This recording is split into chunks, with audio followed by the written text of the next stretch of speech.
First question में कोई doubt? TS Grewal, second question में कोई डाउट? थर्ड क्वेश्चन में कोई डाउट? थर्ड का क्या था आपका डाउट? आया थर्ड के एफ पार्ट में।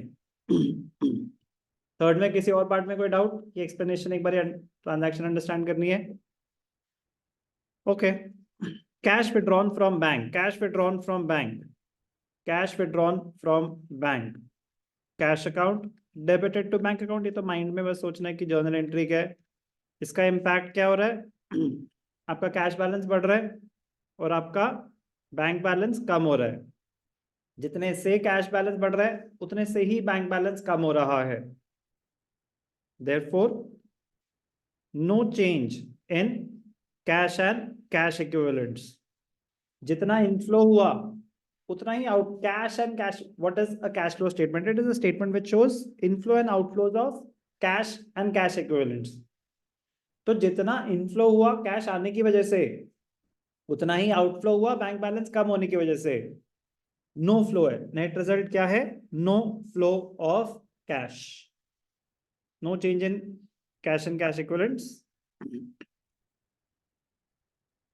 as the net result is no flow, no flow of cash and cash equivalent. तो ये कैश विड्रॉन फ्रॉम बैंक के लिए भी एप्लीकेबल है। It is applicable for cash deposited in the bank also, cash deposited in the bank. It is also applicable for purchase or sale of marketable securities, marketable securities, marketable securities, क्योंकि वो भी cash equivalent ही मानी जाती है।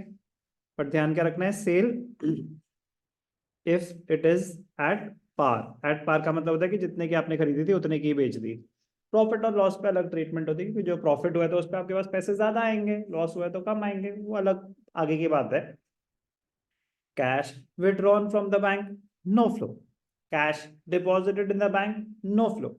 Purchase of marketable securities, no flow. Sir पैसे तो जा रहे हैं, उतनी ही मार्केटेबल सिक्योरिटीज आ रही है। मार्केटेबल सिक्योरिटीज भी कैश इक्विवेलेंट ही होता है। Sale of marketable securities at par, no flow. Okay, profit और लॉस में अलग एडजस्टमेंट होती है, अलग ट्रीटमेंट होती है, बात की बात है, अभी का कॉन्सेप्ट नहीं। क्लियर है अभी? इंपॉर्टेंट पूछा नहीं पर ठीक है, इजी है। Issue of fully paid bonus shares, bonus shares are issued free of cost, therefore no flow. Issuing of shares or debentures for consideration other than cash, it is a non-cash transaction, therefore no flow. कुछ basic चीजें आपको पता होनी चाहिए। conversion of shares, conversion of debentures into shares, conversion of debentures into different types of debentures, conversion, no flow of cash। तो please ये सब चीजें पता होनी चाहिए। रेशियोज में भी क्वेश्चन बन सकता है, कैश फ्लो में तो बन ही सकता है।